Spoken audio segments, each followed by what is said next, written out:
Sehingga manakala kita memungkinkan dan berkesempatan untuk belajar dan belajar terus gitu ya, kita akan masuk pada satu hadis-hadis atau ucapan-ucapan atau doa-doa yang Rasulullah ajarkan secara langsung. Dan lagi-lagi kalaupun itu kita lakukan, itu minimal ya kita dapat sunnah gitu ya.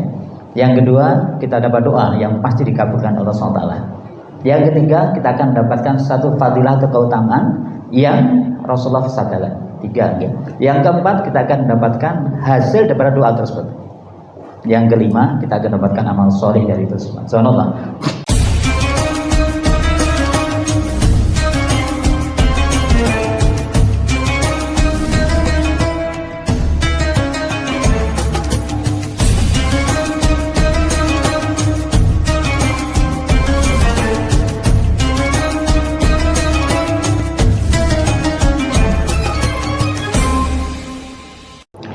Bapak Ibu yang dirahmati Allah, jamaah Masjid Ufa Islamnya, banyak kita awali silaturahim dan majelis salim kita ini dengan sama-sama baca basmalah. Bismillahirrahmanirrahim. Bapak Ibu yang dirahmati Allah, tentunya mari kita senantiasa panjatkan bersyukur kepada Allah Subhanahu wa taala dan yang telah berikan kenikmatan kepada kita semua, nikmat iman, nikmat Islam, nikmat kesehatan, nikmat kesempatan, nikmat keluarga, dan nikmat-nikmat yang lain. Tentunya ini satu hal yang luar biasa, yang tentunya para lagi kita diberikan kesempatan dihadirkan di tempat yang mulia bersama orang mulia dalam rangka mengkaji kitab yang mulia yang insya Allah pasti dicatat Allah sebagai satu kemuliaan. Dan semoga ini menjadi sebab Allah akan kumpulkan kita semua bersama dengan keluarga besar di tempat yang mulia yang surganya Allah Subhanahu wa taala. Allahumma amin. Maka yang dua salat dan salam pada senantiasa kita haturkan pada junjungan kita, kekasih kita, teladan kita, Nabi Allah Muhammad sallallahu alaihi wasallam beserta keluarga, sahabat dan para pelajarannya. Dan semoga Allah menetapkan kita sebagai orang yang senantiasa istiqomah untuk mengikuti beliau. Karena Bapak Ibu Allah, sebagaimana kita ketahui di bab terakhir ini Rasulullah memberikan satu cara ya betapa mudahnya masuk surga ya. Betapa mudahnya kita berinvestasi untuk mendapatkan satu kemuliaan baik di dunia maupun di akhirat. Lagi-lagi ini kita dapatkan jika itu datangnya dari Rasulullah, dan itu kita akan menjadi bisa laksanakan manakala itu as-sholah ya. Jadi dalam bahasa da'awi itu namanya as-sholah. As-sholah itu diadopsi menjadi asli gitu ya, atau originalitas ya. Sehingga manakala kita memungkinkan dan berkesempatan untuk belajar dan belajar terus gitu ya, kita akan masuk pada satu hadis-hadis atau ucapan-ucapan atau doa-doa yang Rasulullah ajarkan secara langsung. Dan lagi-lagi kalaupun itu kita lakukan, itu minimal ya kita dapat sunnah gitu ya. Yang kedua, kita dapat doa yang pasti dikabulkan oleh Allah SWT. Yang ketiga, kita akan mendapatkan satu fadilah atau keutamaan yang Rasulullah sabdakan. 3 ya. Yang keempat, kita akan mendapatkan hasil daripada doa tersebut. Yang kelima, kita akan mendapatkan amal soleh dari itu semua. Subhanallah. Jadi mungkin ini tidak akan kita bisa dapatkan jika doa yang kita lantunkan ini dari diri kita tidak dapat sunnah daripada kalimat tersebut ya. Kita dapat doanya tapi tidak dapat sunnah dari hal tersebut. Sehingga Bapak Ibu Allah, bersyukurlah kita karena di hari Rabu seperti ini kita senantiasa mengkaji hadis-hadis Rasulullah, dan pada bab ini kita masuk pada beberapa kalimat-kalimat atau uraian doa yang Rasulullah contohkan pada kita semua yang memiliki begitu banyak keutamaan tadi. Bapak Ibu yang Allah, untuk itu malah kita di majelis yang mulia seperti ini kita juga mohon kepada Allah semoga Allah senantiasa limpahkan rahmat, hidayah dan barokahnya atas diri kita, atas keluarga kita, dan atas putra putri kita semua. Allahumma amin. Kemudian kita juga mohon kepada Allah khususnya kalau buat keluarga besar jamaah Masjid Ufa Islamnya, semoga Allah berikan kesembuhan buat yang sakit, Allah berikan jalan keluar yang terbaik yang Allah sedang uji dengan masalah-masalah kehidupan mereka. Dan khususnya kita doakan ini negara kita yang insyaallah hari ini telah terjadi pilkada serentak, ini harus kita sikapi pula gitu. Yang tentunya apapun yang terjadi itu sesuai dengan apa yang kita fahami kemarin, merupakan takdir Allah ya. Segetol apapun ikhtiar dilakukan oleh tim tersebut ya, atau para calon-calon tersebut, itu semua keputusan akhirnya adalah keputusan Allah ya. Sehingga Bapak Ibu, karena itu keputusan Allah maka yakin itu yang terbaik. Itu yang terbaik ya. Jadi yang perlu kita cermati betapa kita kemarin atau tadi kita setelah memutuskan atau memilih sesuai dengan yang kita yakini kebenarannya, kemudian kita juga ikut berpegang kebenarannya, dan faktanya kalaupun bisa menang ya kita bersyukur, kalaupun bisa kalah ya kita harus mengakui gitu ya. Jadi sehingga kita doakan semoga para pemimpin kita baik di tingkatan bupati, gubernur ataupun apapun seluruh Indonesia ini senantiasa Allah berikan amanah pada mereka ya, sehingga mereka bisa melaksanakan yang terbaik buat negeri kita tercinta ini. Allahumma amin. Baik Bapak Ibu yang berAllah, saat ini ya, atau terakhir kemarin ya. Baik, terakhir kemarin kita telah diingatkan oleh Rasulullah SAW terkait dengan Sayyidul Istighfar gitu ya. Lagi-lagi ini penting bagi kita semua. Ini bukan hanya sekedar jaringan yang mohon maaf ya secara usia sudah ini ya. Karena saya kemarin Bapak Ibu sempat ketemu di satu majelis itu beliau-beliaunya ini usianya di atas 76, 78, 90 gitu ya, tapi masih fresh banget gitu ya. Sehingga saya coba sampaikan kepada beliaunya terkait dengan satu fase yang tidak bisa dipungkiri ya, walaupun Allah telah berikan satu usia yang cukup panjang seperti itu, maka pasti kematian akan menjemput ya. Saat itu kita menyadari itu, maka tentunya harus kita mencari trik atau cara-cara yang bagaimana Rasulullah ajarkan agar kita tidak menyesal, agar kita bisa mengakhiri kehidupan ini dengan husnul khotimah. Dan salah satunya ternyata yakni Sayyidul Istighfar ini. Dia sekali lagi Rasulullah berikan satu jaminan, dan itu berarti jaminan Allah gitu ya. Jadi barang siapa yang baca Sayyidul Istighfar di pagi hari ya, artinya berarti habis sholat subuh gitu ya.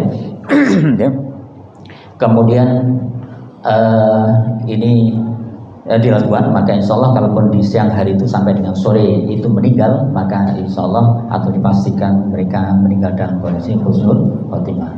Dan selanjutnya manakala dibaca di habis maghrib seperti ini gitu ya, maka tentunya kalaupun nanti malam hari sampai dengan pagi Allah takdirkan kita meninggal, insya Allah kita meninggal dalam kondisi husnul khotimah. Sehingga Bapak Ibu ini tolong dijadikan satu amaliyah yang terus kita lakukan. Kemudian yang ketiga, Sayyidul Istighfar ini Bapak Ibu, kalau kita sempat membaca sebelum sholat subuh, ya ini sebelum sholat subuh, ini dikaitkan dengan hadis yang lain.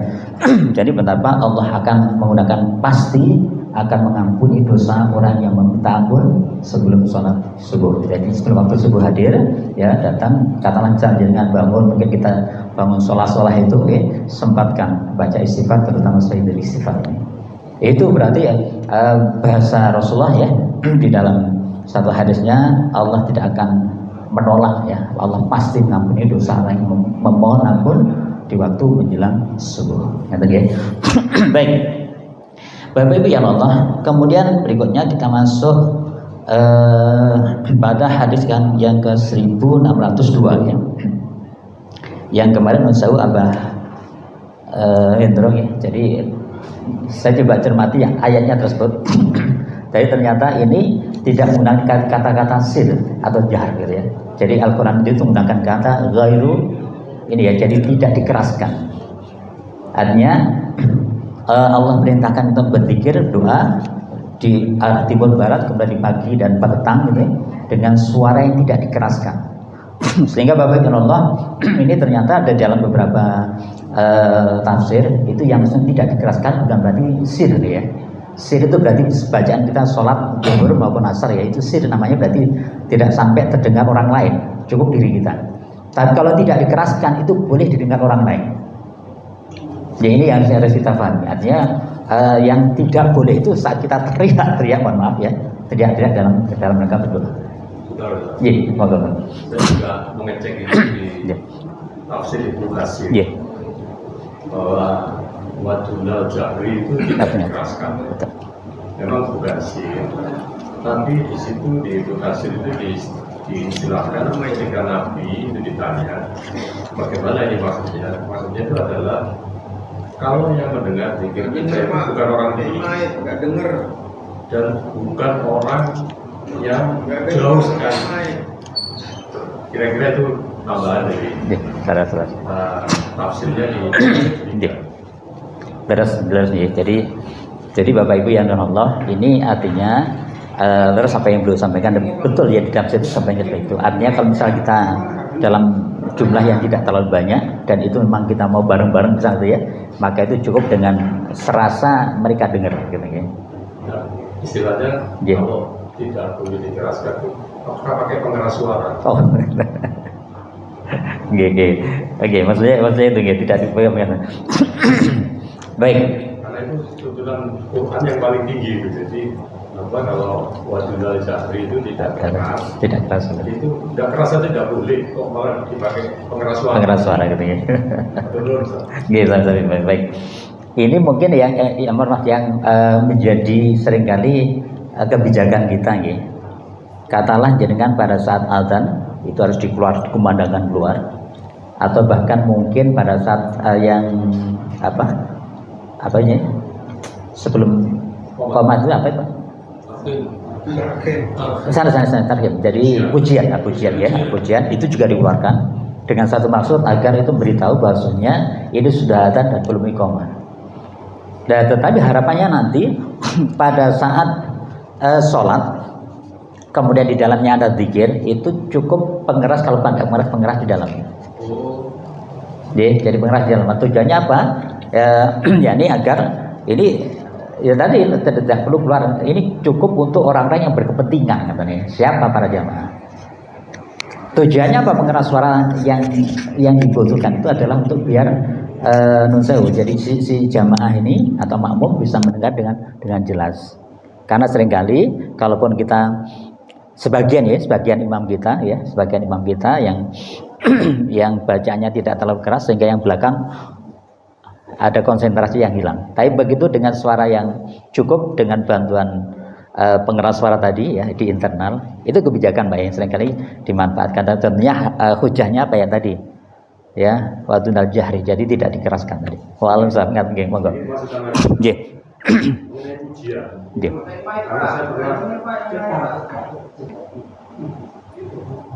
Monggo enggak. Nggih monggo.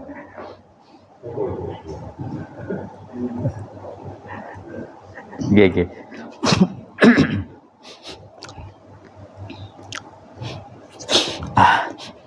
Monggo nggih. Karena saya pernah jadi guru Islam jadi ya. Itu juga mengenai panduan dari kepartean. Kalau yang ada terbaru itu adalah azan dan qomah. Itu pengeras suara luar dari akademik. Tapi pujian tidak ada. Kalau tidak boleh, tidak ada. Nanti kita cek. Assalamualaikum warahmatullahi wabarakatuh. Waalaikumsalam warahmatullahi wabarakatuh. Baik. Jadi Bapak Ibu Allah. Mestinya kalaupun kita cermati kemarin ya, jadi waktu antara adzan dan iqamah adalah waktu yang mustajabah. Itu yang digunakan untuk berdoa. Artinya jangan kita melepaskan waktu itu untuk berdoa. Berdoanya apa ya? Salah satunya saat itu memungkinkan kita datang lebih awal, ya berarti kita sholat sunnah misalnya, kemudian kita lanjutkan dengan doa. Kemudian pujian tadi lagi-lagi Bapak Ibu, ini satu istilahnya ikhtiar. Jadi dalam dakwah itu ada yang namanya manhaj. Manhaj itu ada yang barusan kita bahas. Itu tidak boleh tidak sesuai dengan apa yang dicontohkan Rasulullah. Tetapi ada yang namanya metode, uslub dalam bahasa Arabnya itu. Uslub itu ada metode. Sehingga metode ini diberikan keleluasaan buat kita, buat para dai itu untuk bagaimana dakwah ini nyambung atau nyampe pada mat'um atau itu objek dakwah. Di antaranya leres. Mungkin di kita ini sudah pada perso semua. Azan sebentar lagi 10 menit mau iqamah. Tapi jangan bisa bersanding di tempat-tempat tertentu. Ya, azan itu menjadi pengingat awal.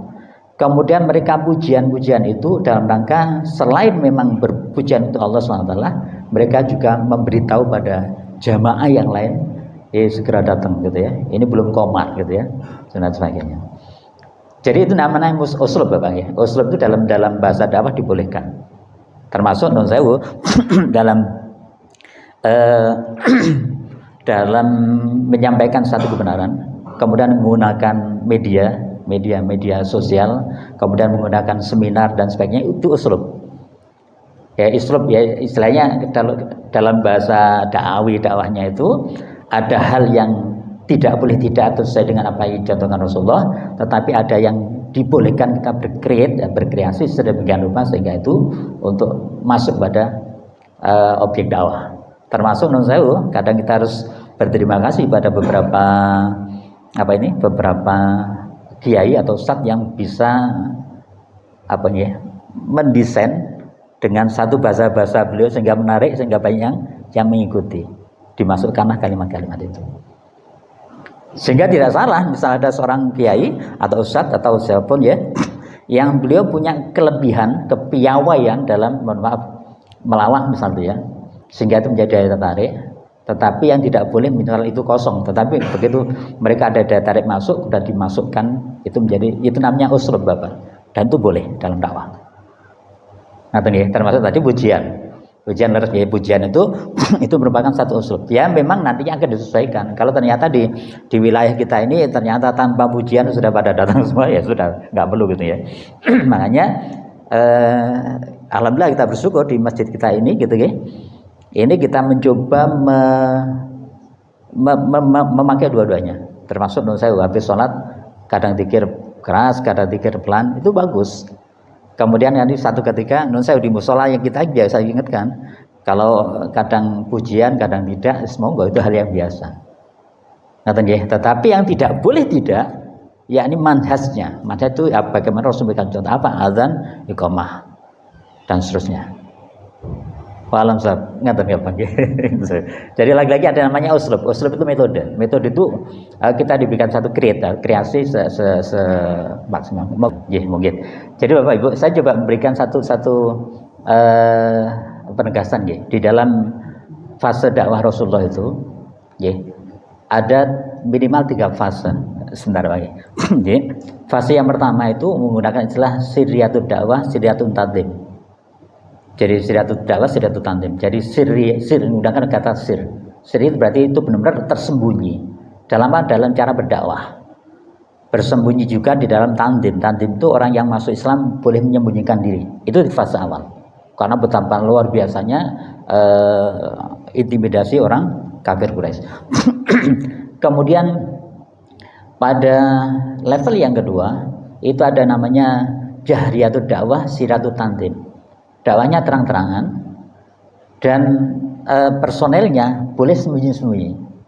Karena apa? Karena yang terang-terangan ini biasanya mereka sudah punya kekuatan. Artinya setelah masuknya Umar gitu ya, Hamzah misalnya, atau orang-orang yang memang kuat secara ini, mereka boleh. Karena tidak mungkin terintimidasi sampai dengan disiksa dan sebagainya. Tetapi yang kelasnya para budak atau orang-orang miskin itu boleh dia menyembunyikan keislamannya. Menggunakan istilah sirriyatud dakwah, jahriyatud dakwah, sirriyatut tandim. Dan fase yang ketiga itu sudah pada saat terbuka yang menjelang menjelang hijrah itu sudah jahriyatud dakwah, jahriyatut tandim. Dakwanya terang-terangan jahriyah ya, benar-benar terbuka, kemudian tandemnya juga terbuka. Jadi ini menggunakan istilah sirri itu benar-benar tersembunyi. Jadi beda dengan menurut saya tadi kita sudah bahas gitu terkait dengan apa tadi? Dikit tadi ya, yang tidak boleh dikeraskan. Misalnya terus kalaupun misal Kementerian Agama itu memberikan aturan itu satu ikhtiar beliau ya, mereka ya mungkin kaitannya dengan toleransi dan sebagainya. Tetapi lagi-lagi yang perlu kita sampaikan bahwa di hadis yang kemarin kita bahas bahwa Rasulullah bersabda, sesungguhnya aku diutus untuk memerangi manusia sampai mereka mengucapkan 2 kalimat syahadah. Itu bahasa Rasulullah di Al-Quran maupun di hadis. Artinya apa? Sebenarnya pada saat sudah jahriyatud dakwah, jahriyatut tandim, dakwah terang-terangan itu boleh. Karena sebenarnya Islam itu seluruh manusia. Agamanya apapun kan ini yang perlu butuh kita pahami secara utuh. Wallahualam sahab. Monggo Pak Edi. Saya ingin memajukan saran usulan masukan dari Pak Hendro dan Pak Najib ya. Jadi ini Pak Ustaz, setiap saya mendesain masjid itu selalu saya pisahkan untuk corong di luar sama corong di atas. Dimaksudkan untuk mana yang dipakai untuk yang di dalam maupun atau yang di luar. Seperti Pak Hendro tanya tadi masalah corong atas itu kan kebanyakan aturan dari aturan ya. Saya juga baca ya buku dari Kementerian Agama waktu itu hanya untuk adzan dan iqamah. Nah ini memang dilematis, Pak. Begitu disuarakan bahkan oleh Ketua Dewan Masjid Indonesia, ketuanya Pak siapa itu Pak Wapres, Pak Yusuf Kalla, itu banyak diserang tuh Yusuf Kalla. Dianggap tidak mendukung dakwah. Saya pilih pendapatnya Pak Yusuf Kalla terus terang aja, karena contohnya Pak, contohnya ya sholat berjemaah itu tetap aja dipakai baca surat pendek apa itu disuarakan lewat. Itu kan sebetulnya untuk orang yang bersolat berjemaah gitu ya, tapi disuarakan keluar. Saya menyoroti, saya nggak tahu dalilnya ya Pak Ustadz.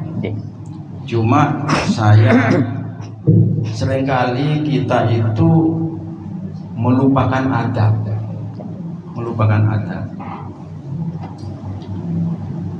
sering mengganggu lingkungan. Noise lah, berisik gitu kan. Jadi mestinya untuk dalam konsumsi di dalam masjid tapi disuarakan keluar.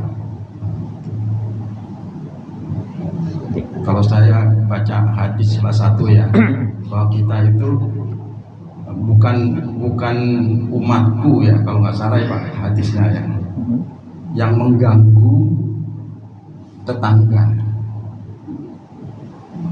Siapapun tetangga kita itu Pak salah satu hadis yang pernah saya baca. Apakah itu berkaitan dengan penggunaan corong tadi? Saya nggak tahu. Monggo Pak Ustaz. Terima kasih. Terima kasih. Terima kasih Pak Hedi. Jadi Bapak Ibu ini menarik sekali. Memang lagi-lagi Bapak Ibu saat kita bicara masalah dakwah ini kita anggap sebagai sebagian pada dakwah dan ibadah kita, itu lagi-lagi kita harus ambil secara hujah dasarnya dulu, dalil umumnya ya, ini baru kita ambil dulu sebagai pijakan kita, baru kita ambil dalil khususnya. Dan dalil khusus itu lagi-lagi Bapak itu banyak kajian. Makanya tadi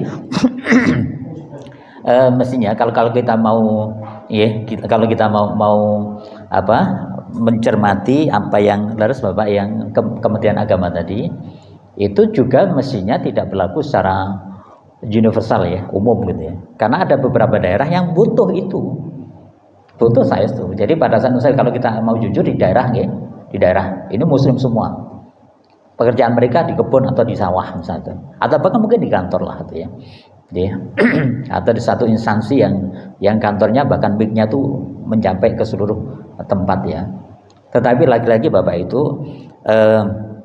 di dalam sebuah marhalah dakwah tadi, kalau tadi saya bicara masalah tata cara dakwah manhajnya harus sesuai dengan Rasulullah, tapi uslubnya, kaifiatnya metodenya itu boleh kita berkreasi asalkan targetnya terpenuhi, tersampaikan. Dan sedangkan dalam marhalah dakwah, tahapan dakwah itu pertama kita bicara tabligh itu sampaikan secara umum. Kemudian yang kedua kita masuk pada taklim seperti ini. Ya, taklim ini nanti akan muncul satu kajian-kajian yang pada akhirnya menjadi satu kebijakan bersama terkait dengan uslub, metode. Kita nggak boleh mengubah manhaj. Katakanlah oke. Mohon maaf. Ini kita butuh nih diberitahu sekian beberapa menit sebelum adzan gitu ya, biar kita bisa siap-siap gitu ya. Misal gitu. Akhirnya kita pasang satu peringatan ya 20 menit kalau nggak salah lagi 20 menit ada tilawatul Quran, tarhim dan sebagainya 20 menit sebelum azan. Itu disampaikan itu dalam majelis taklim seperti ini, nggak bisa dikeluarkan. Kala itu sudah menjadi satu kesepakatan. Terus gimana dengan di warga kita ada yang non muslim misalnya gitu ya? Ya udah kita beritahu bahwa ini kesepakatan kami, kemudian kita ini mohon dimaklumi misalnya gitu ya. Dengan satu harapan ada doa yang kita lantunkan agar beliaunya bisa tersentuh dengan kalimat-kalimat tersebut. Nah ini perlu dipilih sehingga nanti kalaupun kita bicara pujian atau ini lagi-lagi bicara usul Bapak ya, bicara pujian, bicara apa yang mau disuarakan sebelum azan itu dipilih, tidak boleh sembarangan. Oh kita sepakati kalau tiap habis subuh, menjelang subuh kita tilawatul Quran misalnya ya, menjelang zuhur apalah apa dan sebagainya. Ya ini hal seperti ini lagi-lagi itu masuk pada tahapan yang kedua yang namanya taklim tadi. Kemudian tahapan yang ketiga tanzim Bapak, penataan. Oke, kalau sudah seperti ini kita sepakat seperti di majelis taklim seperti ini, ya udah kita tanzim, kita lakukan. Terus siapa yang bertugas untuk mengkontrol, menyampaikan dan sebagainya? Itu tanzim. Maka insya Allah kalau itu kita lakukan, yang muncul adalah sebuah komunitas, sebuah penataan masyarakat yang Islam, itu pasti. Sehingga kok Bapak Ibu Allah, para sahabat dulu, okay, waktu-waktu seperti ini, maghrib sampai isya atau menjelang karena mereka seringkali beliau-beliaunya itu hadir beberapa saat sebelum azan. Apa yang beliau lakukan? Tilawatil Quran. Sampai digambarkan seperti dengungan suara dengungan apa ini namanya? Tawon ya. Tawon bahasa Indonesia tawon lah pokoknya. Jadi kenapa? Karena mereka sama-sama baca tilawatil Quran, belum ada mengeras, tapi membaca itu semua. It's okay. Ngaten nggih. Ini lagi-lagi Bapak Ibu yang perlu kita cermati. pada tataran seperti ini kita tidak boleh sepenuhnya menggunakan manfaat perasaan gitu, tapi lagi-lagi ilmu. Tadi leres Abah Hadi tadi bahwa ada sebuah hadis yang mengatakan bahwa itu bukan rumahku jika mereka mengganggu tetangga. Itu bukan berarti masjid kemudian kemudian ganggu, bukan itu yang dimaksud ya. Itu yang dimaksud adalah rumah tinggal. Kemudian dia melakukan satu kegaduhan, mungkin nyetel musik yang terlalu besar dan sebagainya, atau dan sebagainya, itu mengganggu tetangganya. Atau mungkin juga nyetel tapi mungkin bisa jadi tilawatul Quran, tapi di waktu-waktu yang salah, jam 12 malam misalnya.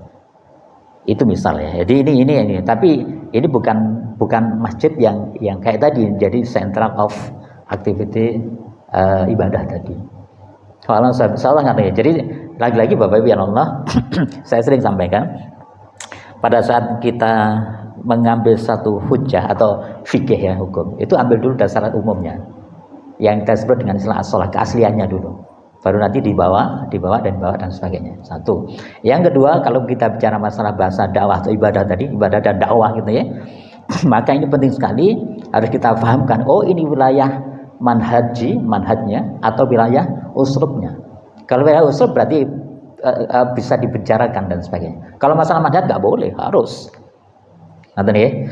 Kemudian yang berikutnya ada marhalah, ada tahapan-tahapan dakwah tadi yang perlu kita lalui sehingga insya Allah nanti begitu kita sudah putuskan, dan itu misal putusannya adalah yaudah kita bolehkan lah ya, habis adzan ada pujian ya sampai iqamah dan sebagainya, kita bolehkan misal.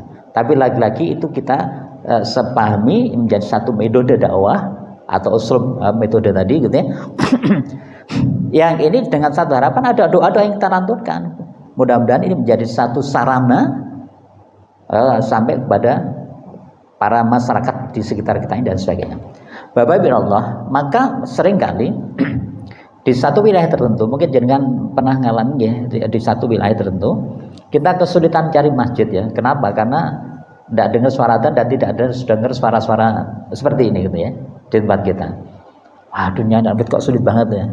Jarang masjid, tidak ada bangunan dan sebagainya lah gitu ya.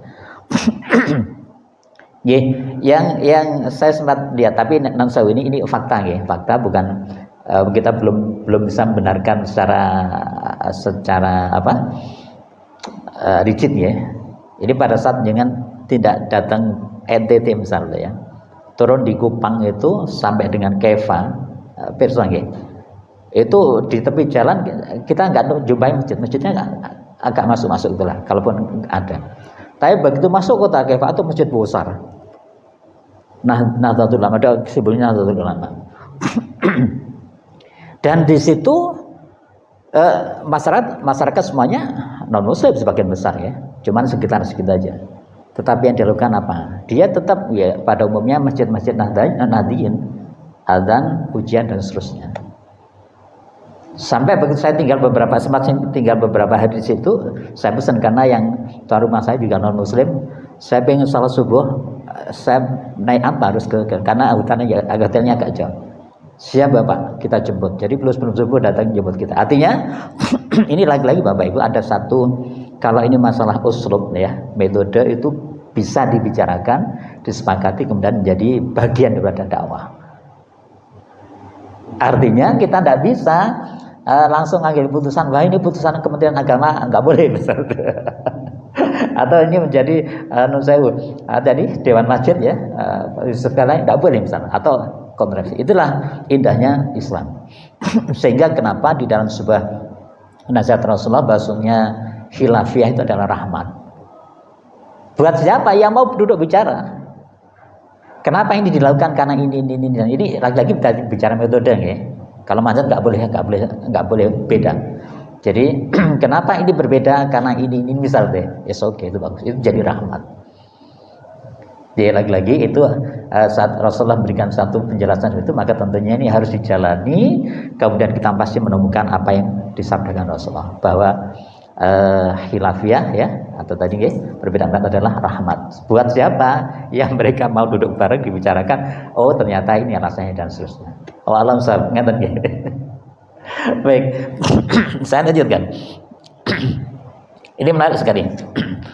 Jadi Bapak Ibu Allah, yang pertama tadi hadis yang ke-1601 ya terkait dengan Sayyidul Istighfar. Kemudian hadis yang kedua yang hadis yang ke-1642 ini kaitannya dengan lagi-lagi doa Rasulullah ya. Ini saya sering dengar doa ini itu dibaca di Sam FM Bapak. Perso Sam FM ya. Salam Muslim Surabaya. Jadi jangan bisa ikuti di 93,8 lah ya. Itu di waktu tertentu beliau baca beberapa doa-doa ini. Baik.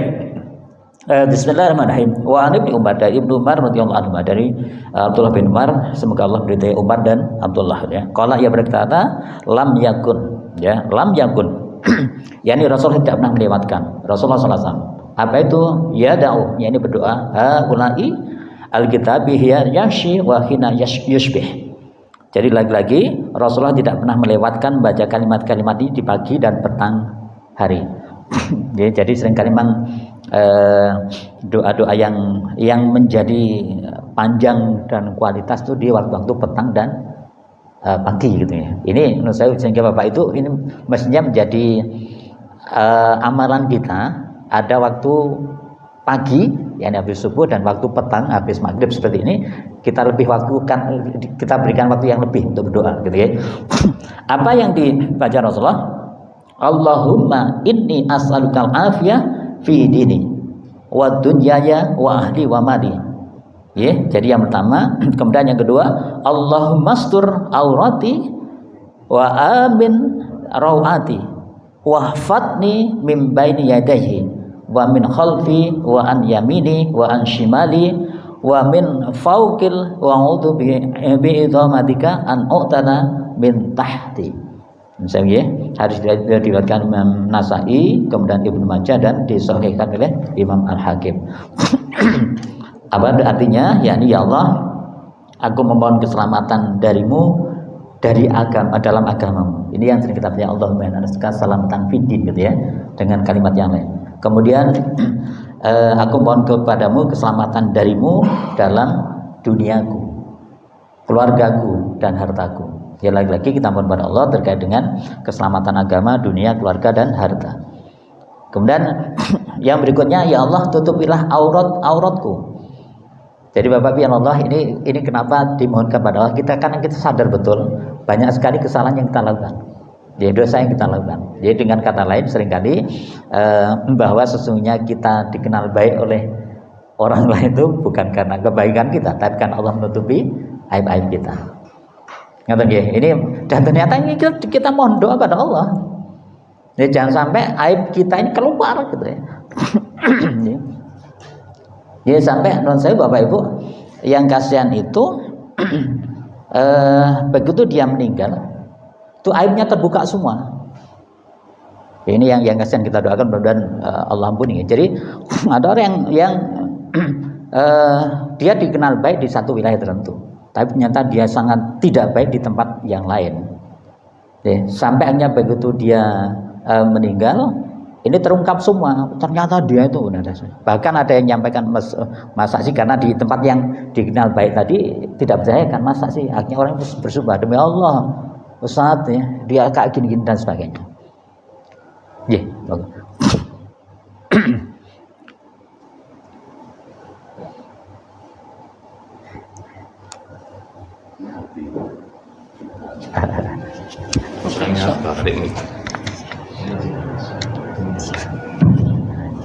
Assalamualaikum warahmatullahi wabarakatuh. Waalaikumsalam warahmatullahi wabarakatuh. Pak Ustadz, saya mau nanya ini.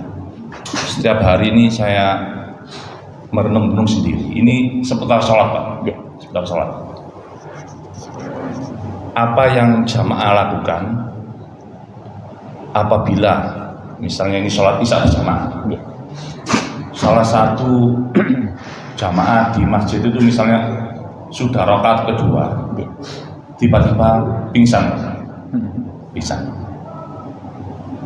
Apa yang jamaah lakukan kalau lihat seperti itu? Jadi Bapak Ibu Allah, kalau itu terjadi, maka tentunya harus ada yang menolong. Tapi tidak harus semuanya. Oke, jadi ada yang menolong karena ini ada yang pingsan, ya udah 1-2 orang bisa ya. Itu menolong tentunya yang paham ya. Kalau tidak ya pokoknya yang menolong lah ini. Tentu gimana caranya. Sedangkan yang lain tetap melanjutkan sholat. Tapi lebih indah lagi misal gitu ya, lebih tepatnya lagi sebenarnya itu nanti gantian. Jadi seperti ini diibaratkan seperti hujahnya seperti orang yang perang gitu ya. Jadi agar yang jamaah ini bisa mendapatkan pahala sholat berjamaahnya. Ada pingsan salah satu yang jamaah ada 10 orang. Cukup 2 orang segera menolong, yang 8 masih melanjutkan. Tapi ini imamnya harus paham. Fahamnya apa gitu ya? Begitu nanti pada tasyahud akhir, si imam harus bikin sedemikian apa itu waktunya panjang. Maka yang orang bisa 2 orang langsung ngambil keputusan untuk dia salam lebih dulu. Kemudian dia menggantikan posisi yang menolong tadi, kemudian dia masuk untuk ikut berjamaah. Jadi ini tekniknya seperti perang lah gitu ya. Perang kan ya. Kalau perang kan ada macam-macam ya. Macam-macam. Jadi bisa barisan pertama, barisan kedua dan seterusnya. Tetapi intinya bahwa si imam ini harus paham bahwa ada makmum yang bergantian. Kenapa? Karena satu sebab. Kebetulan kali ini case-nya adalah ada yang pingsan tadi. Kalau saya ngaten, ayo lagi. Nggih, monggo. Terima kasih Ustaz. Maaf apakah itu juga ke masalah pertanyaan tadi bagaimana jamaah ketika sedang menjalankan sholat jatuh dan pingsan atau imamnya bahkan yang pingsan. Sering ada di video viral sekali imamnya meninggal ketika pingsan. Memang ini terkait dengan hanya pemahaman seorang yang sholat itu tidak bisa ditinggalkan. Dalam doa iftitah itu ada wa mahyaya wa mamati, sampai matiku itu istilahnya tidak bisa. Dan yang kedua adalah bagaimana jika ada orang jamaah atau imamnya itu pingsan jatuh. Kalau itu serangan jantung, itu ada periode kritis untuk pertolongan. Kalau tidak segera ditolong ya amblas. Kalau menuntut pertolongannya ya mungkin masih umur milik Tuhan ya memang, tapi ikhtiar kita tidak boleh berhenti. Dan ini ada pemahaman yang berbeda satu sama lain. Kalau saya pribadi karena iman saya masih lemah, Ustaz, ya saya tolong orang itu, Ustaz. Dengan pemahaman bahwa ini lebih penting saya bisa menyusul sholat tadi setelah menolong orang itu. Kira-kira gitu tadi pertanyaannya Pak Iwan. Okay. Yang kedua tadi saya masih sedikit penjelasan Pak Ustadz itu saya masih ingin menanyakan lagi ya, masalah antara qomat dan syak. Itu kan dikatakan tadi waktunya mustajabah untuk berdoa. Ya betul Ustaz ya. Waktu-waktu mustajabah untuk berdoa. Tapi kok masih ada tadi seruan puji-pujian dan lain sebagainya, itu menurut saya ambiguitas ini. Ambigu, mana yang jamaah ini anut ini? Apa nyanyi-nyanyi itu tadi pujian atau berdoa? Ambigu ini mohon diklarifikasi. Assalamualaikum warahmatullahi wabarakatuh. Jadi jelas kemarin kita sudah baca hadis yang ke berapa ini kemarin. Ya, jadi di salah satu hadis yang kemarin kita baca, yang hadis yang 1596 ya. Jadi ada satu waktu mustajabah, yakni diantaranya adalah antara adzan dan iqamah. Ya. Kemudian gimana dengan yang puji-pujian tadi? Bapak Ibu Allah, ini yang sering saya sampaikan di beberapa majelis nih. Jadi jangan misalnya jangan berkesempatan adzan, kemudian tidak ada yang lain, ya. Adzan ya, berarti selesaikan dulu sunnah-sunnahnya. Apa itu salat sunnah? Doa, baru kalau masih ada waktu baru pujian. Ini lagi-lagi ilmu ya Bapak Ibu. Saya sampaikan ilmu itu penting. Karena yang tidak paham biasanya leres apa yang diaturkan Abah Indra tadi. Yang tidak paham begitu adzan langsung pujian gitu ya. Dia lupa bahwa ada yang lebih afdal, apa itu salat sunnah plus doa-doa tadi.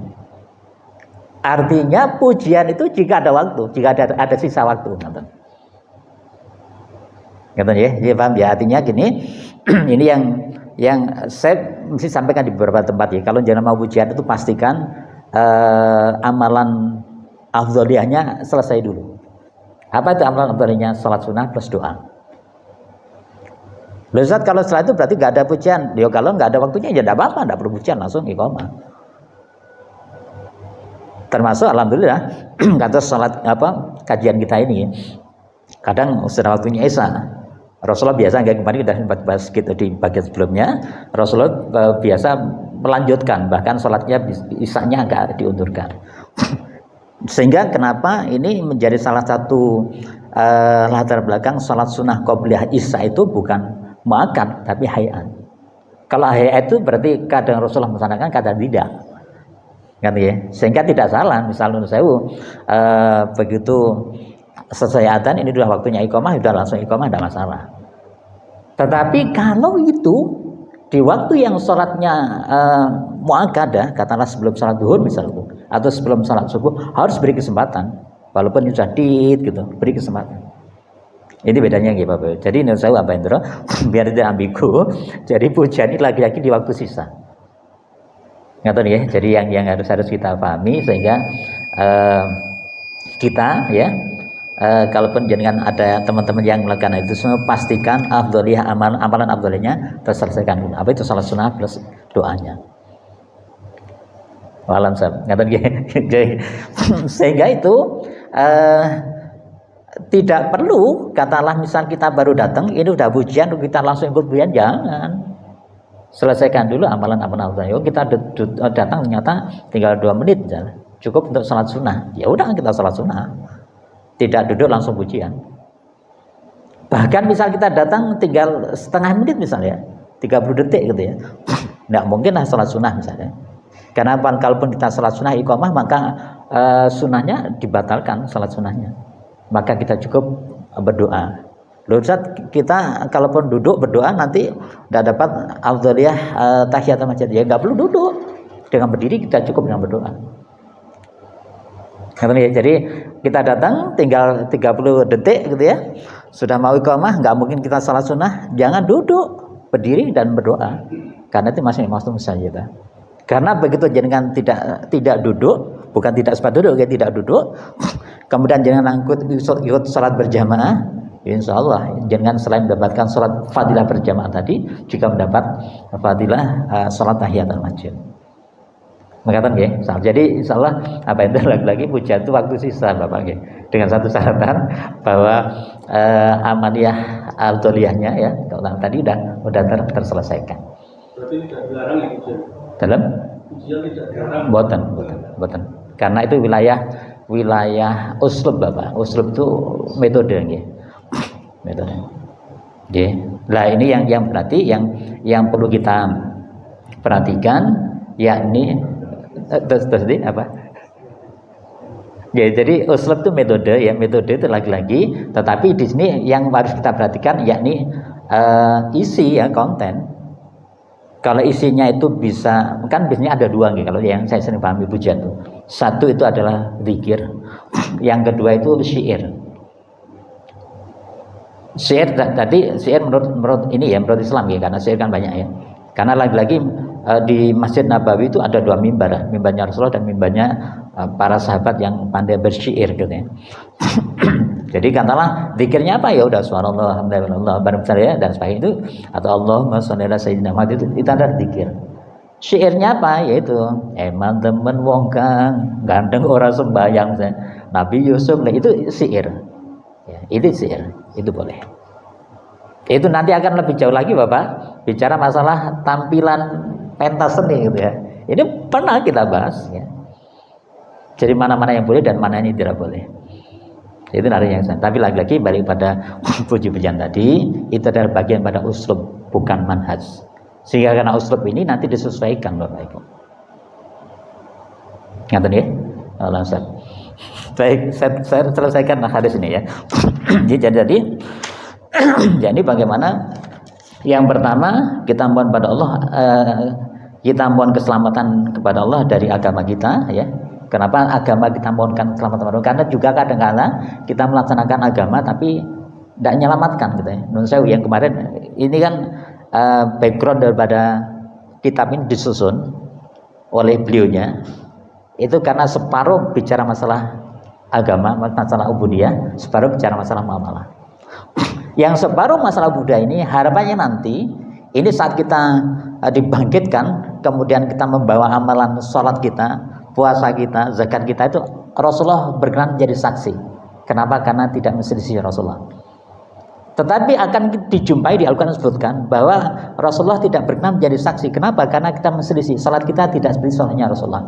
Makanya kita mohon pada Allah untuk diselamatkan dari Allah kepada Allah dari agama kita yang pertama. Yang kedua dunia kita, keluarga kita dan harta kita. Kemudian berikutnya ya Allah tutupilah aib aurat-auratku, kemudian amankan kekhawatiranku, jagalah diriku dari depanku, belakangku, sebelah kananku dan sebelah kiriku. Ya, dan sebelah atasku. Bapak Ibu Allah terkait dengan hal ini ini dunia akhirat Bapak Ibu. Jadi nanti ada sebuah hadis yang mengingatkan kita bahwa sesungguhnya di alam kubur pun pada saat nanti malaikat mau menanyai kita itu saat kita punya doa ini, kemudian Allah gerakkan kita mengamalkan amalan-amalan ini gitu ya, maka nanti ada yang menjaga kita dari atas, dari bawah, dari kanan, dari kiri dan dari atas. Artinya dia akan mensulitkan malaikat ini untuk tanya macam-macam lah bahasanya gitu. Apa itu amalan sholat, amalan puasa, amalan amar ma'ruf nahi munkar dan sebagainya. Itu yang menjadi penjaga kita di alam barzah. Itu pun juga menjaga kita di dunia.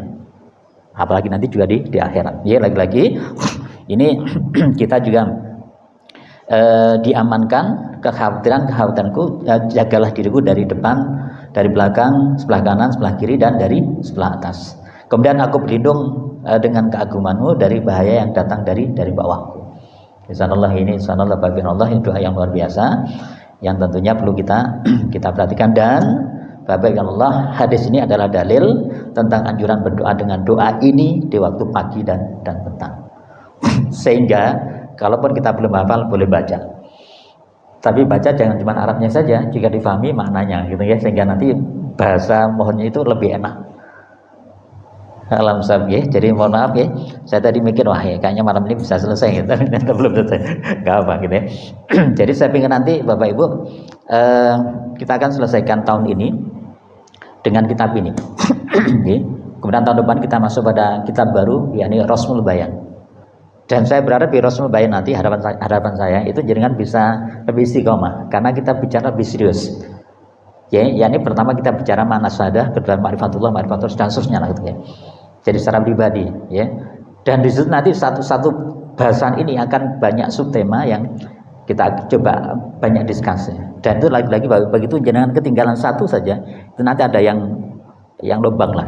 Padahal kita pengen punya frame yang utuh terkait dengan masalah ini. Alhamdulillah, semoga Allah memberikan kekuatan kita sehingga kita bisa istiqamah. A'udzubillahi minasyaitonir rajim. Bismillahirrahmanirrahim. Allahumma shalli ala sayyidina Muhammad alhamdulillahil alamin. Allahumma ighfir lil muslimina wal muslimat wal mu'minina wal mu'minat al ahya'i minhum wal amwat. Innaka sami'un qaribun mujibud da'wat ya hadiyal hajat. Allahumma ighfir lana dzunubana wa li ikhwanina alladziina sabaquna bil iman wa la taj'al fi qulubina ghillan lil ladzina innaka ra'ufur rahim. Allahumma ansur lil mujahidin wal muslimin fi Palestin. Allahumma sallimna wal muslimin wal mujahidin fi Palestin. Allahumma a'izzil Islam wal muslimin wal mujahidin fi Palestin wa fi Uyghur wa fi Indonesia wa fi kulli makan wa zaman. Allahumma arinal haqqa haqqa warzuqna ittiba'ah wa arinal batila batila warzuqna ijtinabah. Allahumma inna na'udzubika min ilmin la yanfa wa qalbin la yahsha wa amalin la yurfa wa du'ain la yusma. Rabbana atina fid dunya hasanah wa fil akhirati hasanah wa qina adzabannar wa adkhilnal jannata ma'al abrar ya aziz ya ghaffar ya rabbal alamin. Subhana rabbika rabbil izzati amma yasifun wa salamun alal mursalin walhamdulillahi rabbil alamin. Saya mohon maaf. Ihdinas siratal mustaqim billahi taufiq wal hidayah. Wassalamualaikum warahmatullahi wabarakatuh.